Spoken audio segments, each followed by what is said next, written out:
what's going on, everyone? It's Chris, and welcome back to some more Survivor Worlds Apart podcast with my good friend Gocubs711. So you know those Geico commercials where it's got like salt and pepper and they're saying push it, push it, push it real good.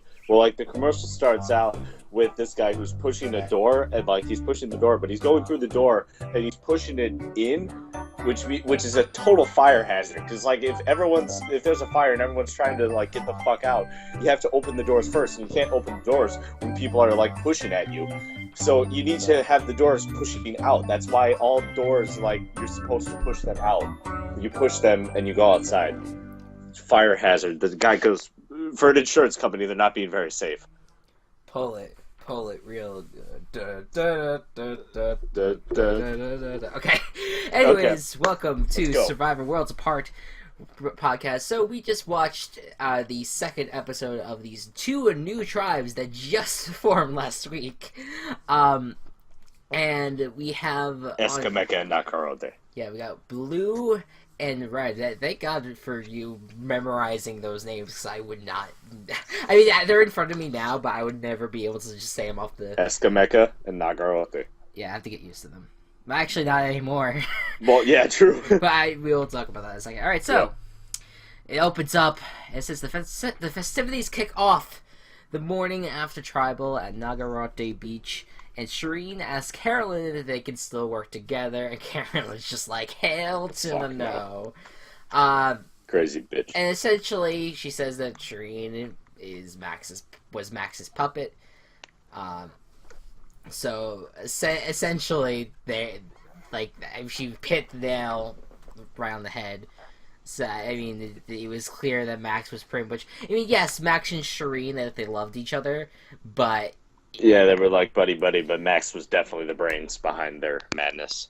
Right, exactly, and I think that he had more knowledge of the game. Like I think if you could probably get into an argument.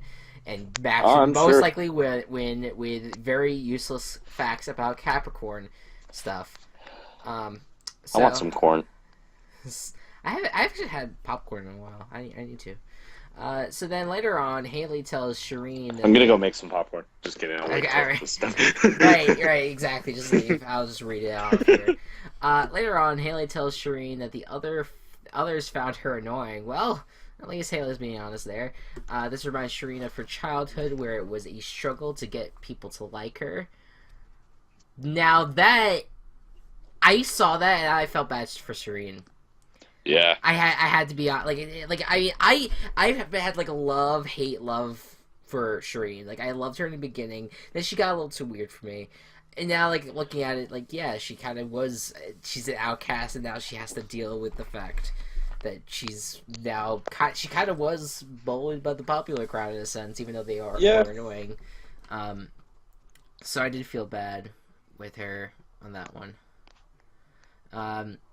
So we then head over to Eskameka, where Dan is telling his disappearing underwear story again. Again. You can't like not tell that story. You can't. I mean, you can, but there's really no purpose to not tell it, because it will definitely get you farther in the game, because people will respect you. You know what? If I was ever on that jury and Dan was at the end, I would just be like, listen, I understand your troubles that you went through with losing your underwear, and for that, I'm going to give you $1 million. So yeah, that's essentially that. So Ronnie is sick of hearing these stories. I don't know why. He's psyched that East Coast Joaquin is someone he can bro down with. God damn it, this guy is trying to be so trying to be cool. Bro, we gotta have this little bromance, bro. Yeah, like, so Ronnie and Joaquin now, they have this bromance now, and it's like the match. I honestly have to say, it was the match made. I'll say in hell, actually. Hell. For us. Bro. It was the match made in hell, because they're the two biggest douches that we saw, at least in, like, when we first watched their, like, character videos, or the Castaway videos. Bill Bro Baggins. God damn it. Bros and misery. Okay, stop with the puns. But Bro. It was the biggest. God damn it. it was like the biggest, like they're the two biggest douches. They were destined for each other. So I knew, I kind of felt like if they were ever together, that this was bound to happen. I'm surprised I didn't know sooner. So then Ronnie tells Joaquin that he doesn't trust Mike because he doesn't have sex and he doesn't drink. That bastard. Who the hell even is he? I mean, I drink at least 3 marijuanas every night, and I have sex all day. Just kidding, Mom. Tips the fedora, you know. Tips fedora. God damn Blame me. Milady. So like yeah, that's just the embodiment of how much of a douche Ronnie is. That he dislikes someone because they choose, or they just don't want to have sex and they don't want to drink. As someone who has their life choice has to not drink, that offends me dearly. It makes me hate Ronnie. Yeah. More. So I'm just. I mean, it's hard to. It's hard to like Rodney. Yeah, for anything. He's a Boston fan, but I mean the Patriots kind of well, I will say this. I just kind of go off topic for a second. I don't hate the Patriots. I mean, no, I do hate the Patriots, but I don't hate them for cheating or anything like that. I don't really. Yeah. I don't really mind that stuff. And Anyways, I'm a Patriots fan. Right, exactly. All right, let's keep going. This is not football. So the teams. All right, so now we're on to the reward challenge. So the teams will scramble to the top of a tower, and then they'll launch sandbags at targets. The first tribe to hit all 6 of their targets wins a trip to a turtle sanctuary to watch the turtle migration and dinner. I feel like the dinner would... I mean, I think that it's pretty interesting to watch the turtles, but I feel like the dinner would be the most important part for those guys. Yeah. I mean, personally, for me, I would love to see a giant turtle, but not when it's, like, giving birth. I mean, when they had that close-up shot, when it was, like, giving birth to the egg, it was like, oh... That's kind of... Yeah, I'm surprised they showed that. Well, like they showed the monkeys banging earlier, so I guess they had to show a birth being given to sort of even it out. Yeah, like complete the circle. Complete the circle. Like, complete the circle of life. But like the thing, I love. God damn it.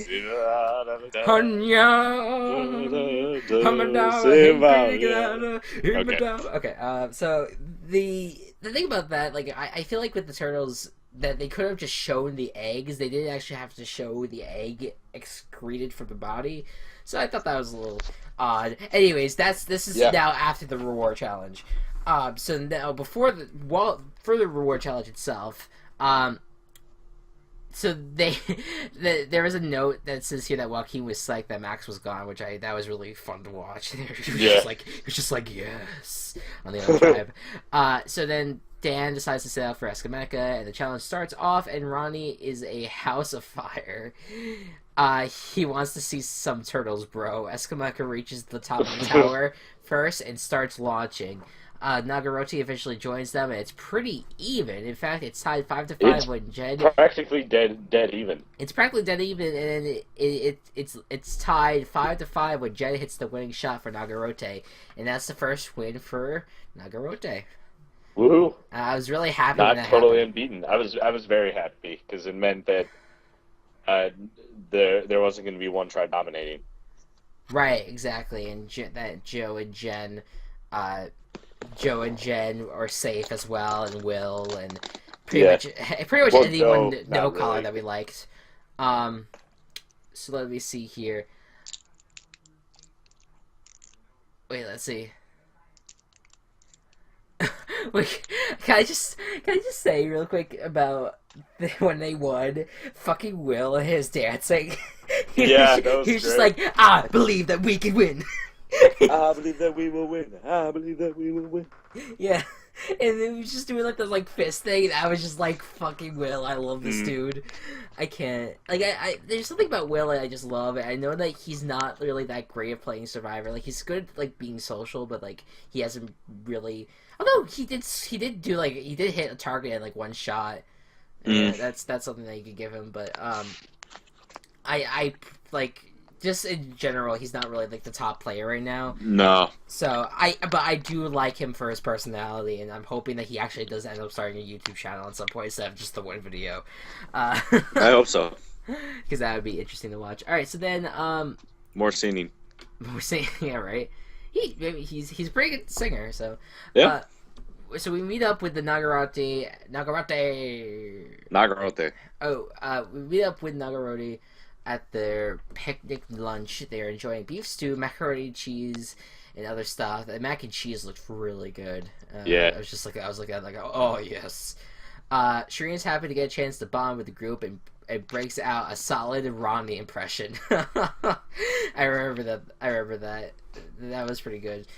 It was just like, yeah. But I'm surprised that that Shireen knew Rodney well enough.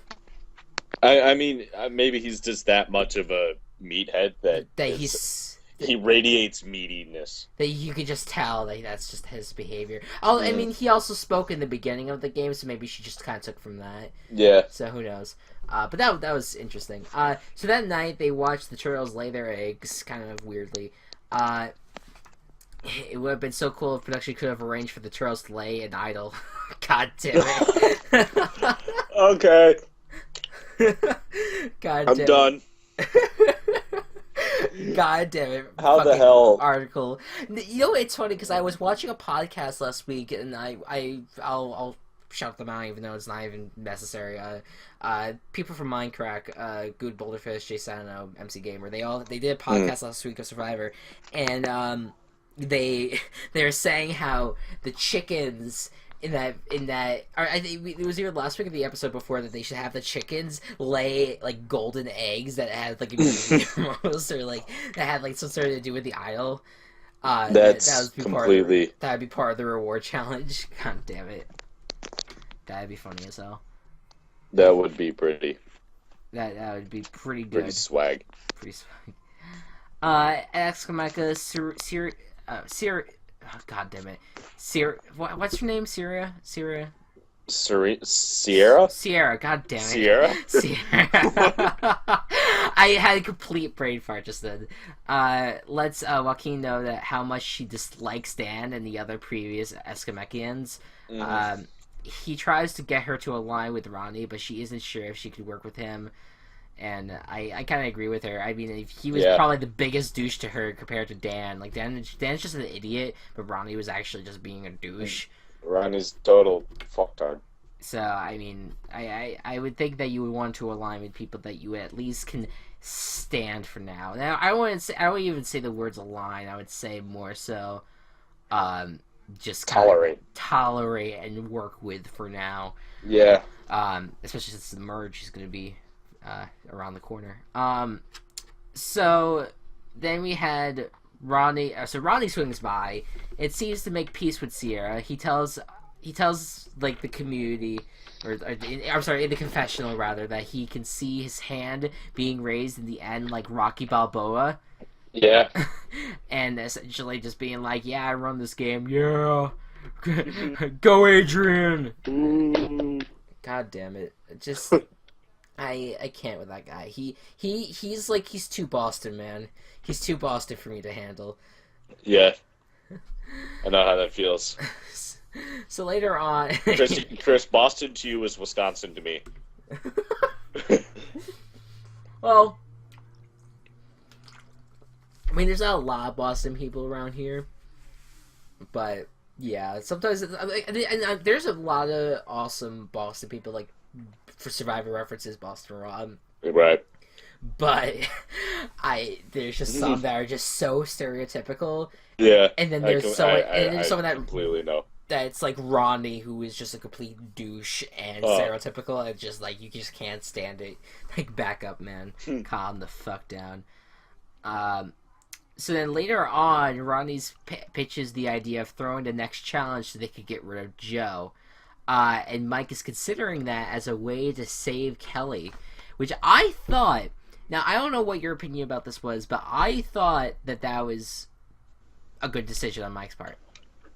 I sort of think it was. I usually there's never been like a case where throwing a challenge has come back to extremely help you in some way. Getting rid of Joaquin, I spoiled it. It's okay. It's okay. Getting rid of the person they got rid of in the end, I guess, was worth it, at least from my standpoint. It didn't go the way, however, it didn't go the way that everyone planning the Well, throwing here's the thing, wanted though. it to go. Well, here's the thing, though. Ronnie wanted to throw it because of Joe, but Mike had other plans. He wanted to throw it to save Kelly, and Yeah. I think his initial. I don't think that Mike was really on board with getting rid of Joe right away. True. I think that really. So ultimately, Mike throwing the challenge. Mike was really the sole one that was trying to throw the challenge. I'm pretty sure that he succeeded. Yeah. And not only that, we'll talk about it at the end of the Should challenge. get to the challenge. Yeah, so the players will have to memorize a series of items, then recreate them, which is one of my favorite challenges. I love challenges like that because I love doing that stuff. There's a pretty cool trick that I use. This one didn't help as much, but when it's colors or symbols, a good way to do like memory things like this is to sort of like make sentences with them. So if it's like red, yellow, green, yellow, red, red, robots. Fuck, why did I choose yellow? Okay, we get it, though. We get what you're trying. You just like make sense with it, and it's easier to remember. Yeah, I find those challenges really creative because it's good. I love the fact that near the end of the game that you start doing more and more mental challenges because it's harder for people to think when they're in that situation. Right. With the island and the heat and everything that just wears them down and going crazy because they haven't been in front of a phone in days. So, to break it down real quick, round 1, Carolyn beats Rodney. Round 2, Haley beats Sierra. Round 3, Joe defeats Will. And round 4, Dan tops Shireen. So now it's best of 3. It's best of 3. So now we get down to maybe one of the perfect scenarios that it was written like a book almost. Yeah. Mike and Kelly would be the final matchup. And so they do it the first time, and they both get it wrong. And then Mike starts to talk to Kelly, I guess quietly. I mean, we heard them, but I guess no one else really around heard them. Nobody else heard them. He definitely did it quiet enough. They wanted to show that he was talking, so like the cameras picked it up. But he talked quiet enough so that the other tribes couldn't hear him. Essentially, he admitted to Kelly that he was throwing the challenge to her. So they tried one tactic together, and they got it wrong. And then what Mike Jeff was basically like, "LOL, you guys suck." So he took one of the options away. I forgot about that part.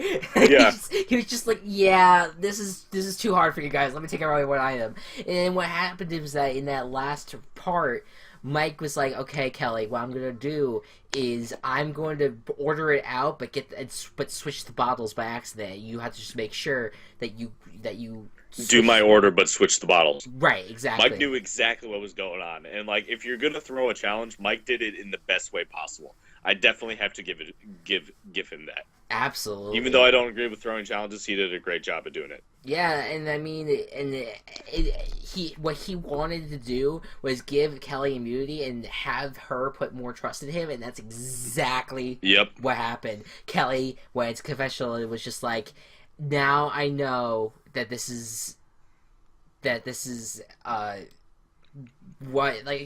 someone that I can trust throughout the game. So that was really awesome.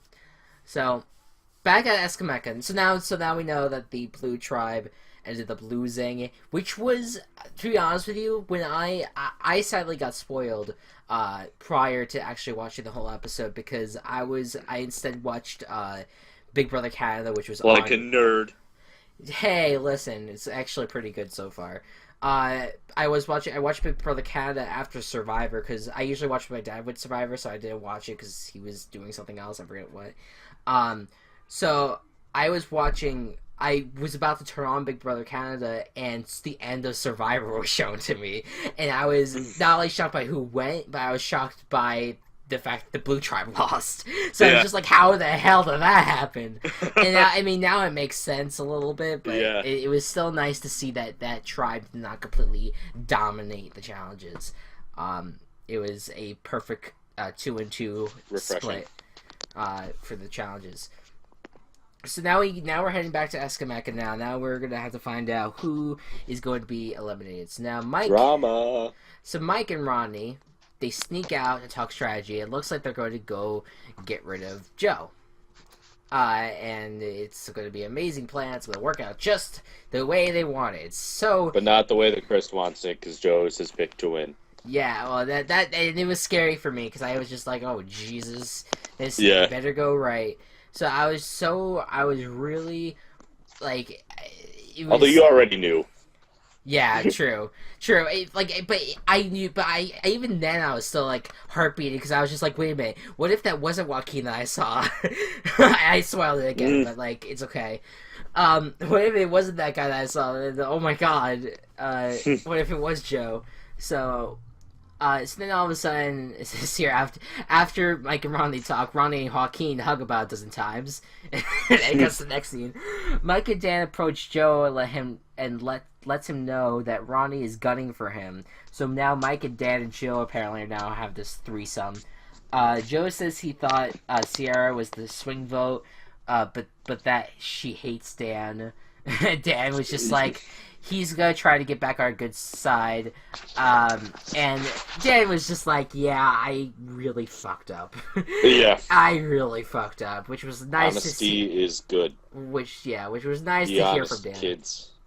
So later on, Mike and Dan pitch getting rid of Joaquin to Sierra. And Sierra is just like, I don't like these guys, and Joaquin is treating me with more respect than these guys. But at the same time, Joaquin is aligned with Ronnie, who I absolutely fucking hate. So now I'm between a rock and a hard place.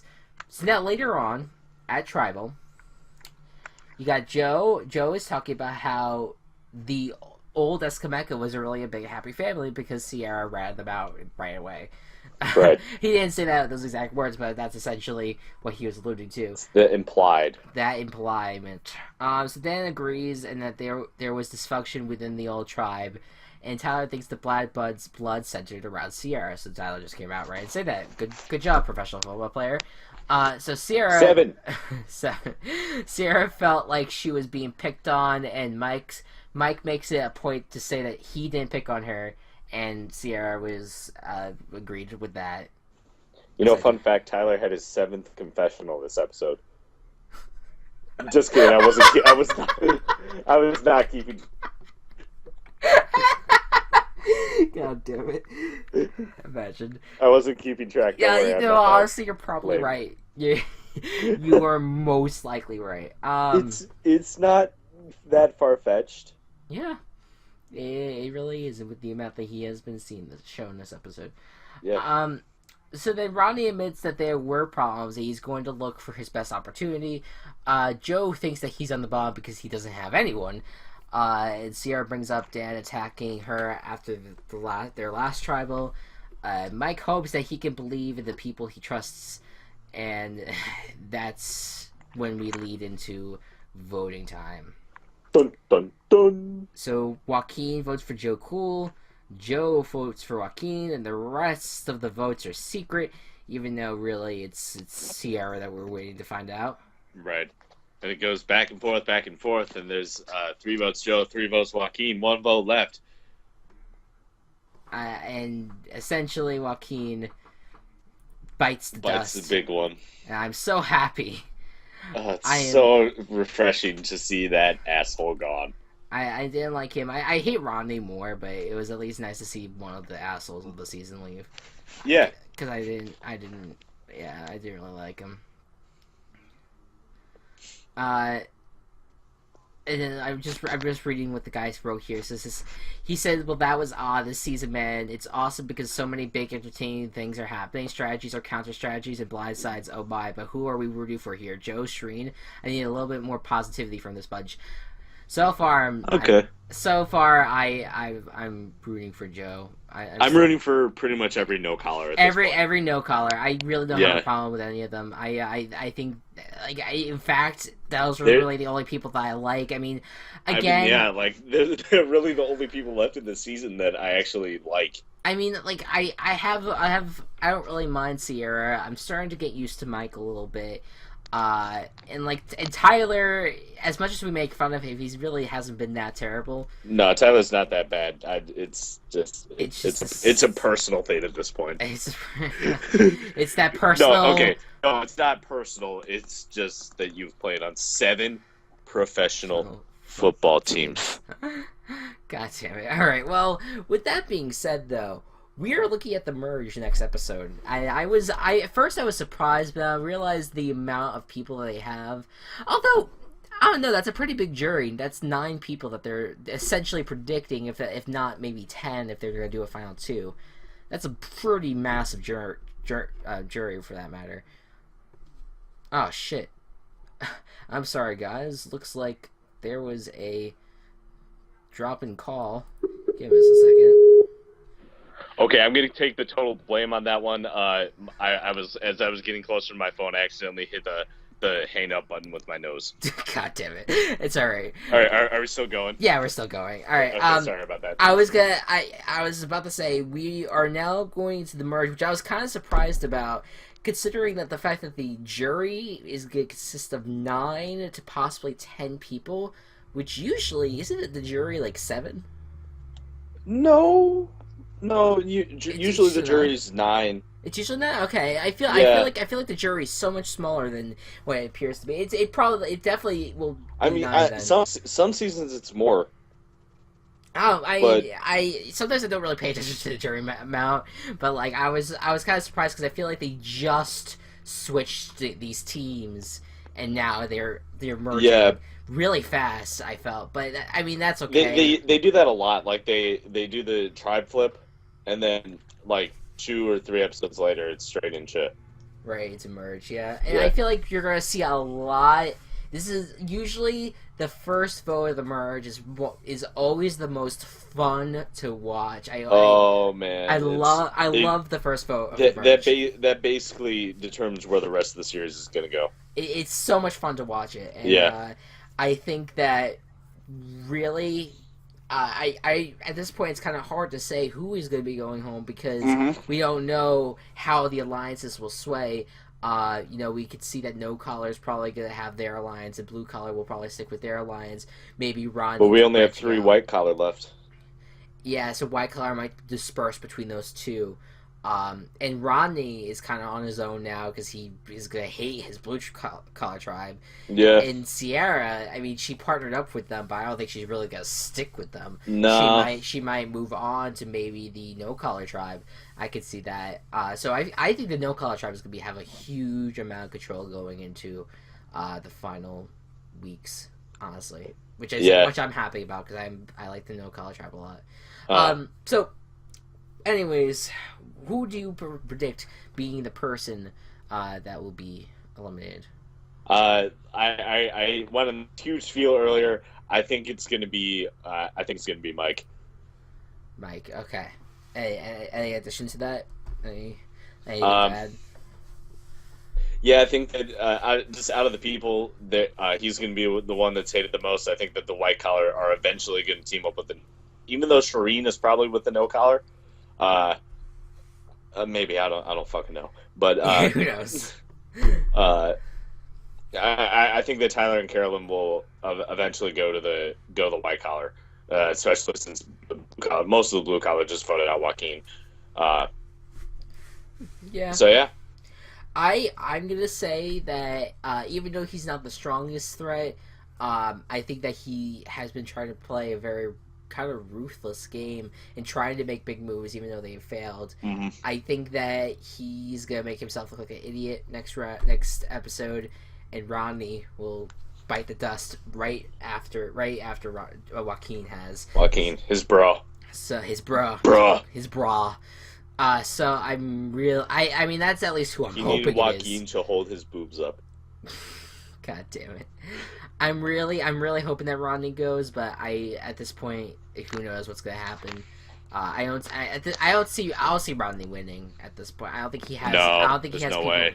I don't think he has people by his side. I don't think any of the no collar would give into any of his shit. Definitely not. They're too smart for that. And Carolyn, Tyler. I mean, Tyler might team up with Rodney. Tyler's got the team making skills because he's been on 7 of them. God fucking damn it, we're never gonna drop it. We're never gonna drop that. He's gonna have to live with that.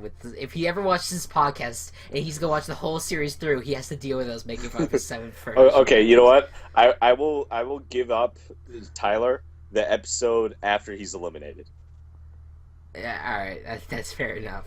Yeah. So with that being said, I mean that's pretty much all we have. Jen and Joe are still pretty safe. There are winning predictions right now. I have something else that I wanted to point out though. It's kind of random, but have you noticed within like the past like few seasons, minus like the Blood versus Water seasons, that there hasn't really been like a romance that's been formed through Survivor? Yeah, I would agree with that. Like, yeah, because usually there's like at least like 1 or 2 couples that kind of like sprout a up. little bit of a showmance like type Yeah. thing. I mean, you see it so much more on like Big Brother because Big Brother, they almost force it. yeah, right, exactly. But like with Survivor, it's kind of more about survival. It's not, and there's like Big Brother. It's all social. Like you have nothing to worry about. Totally social. It's all social. I mean, the only time that you really have to quote why unquote I would survive, suck at that. That's why when you quote unquote survive is when you're like a have not, but even then it's not even that. Although we've never been it's have just not, uncomfortable. So yeah, it's essentially it's just uncomfortable. Whereas Survivor, you have that surviving element, you have the strategizing element, you have you start deteriorating, so your brain's just not working properly. So there's all these things. There's all these extra factors with Survivor that you have to worry about. So when it comes to showmances, you don't really see that a lot in the show, but I've seen in the past that it happened a lot, and so I'm kind of surprised that it hasn't happened again in quite some time. I just thought that was really just interesting to figure out. But is there anything that you have to say? I have a list on how to pick up girls in 3 easy steps. Let's hear it. Okay, step 1: purposely bump into girl. Make sure you are typing into your calculator while doing this. Step 2: say, "I'm sorry, I didn't see you. I was taking inventory of all my lizards." Step 3: make sure she sees the number 420-69-666 on the screen. What? How to get girls. God damn it.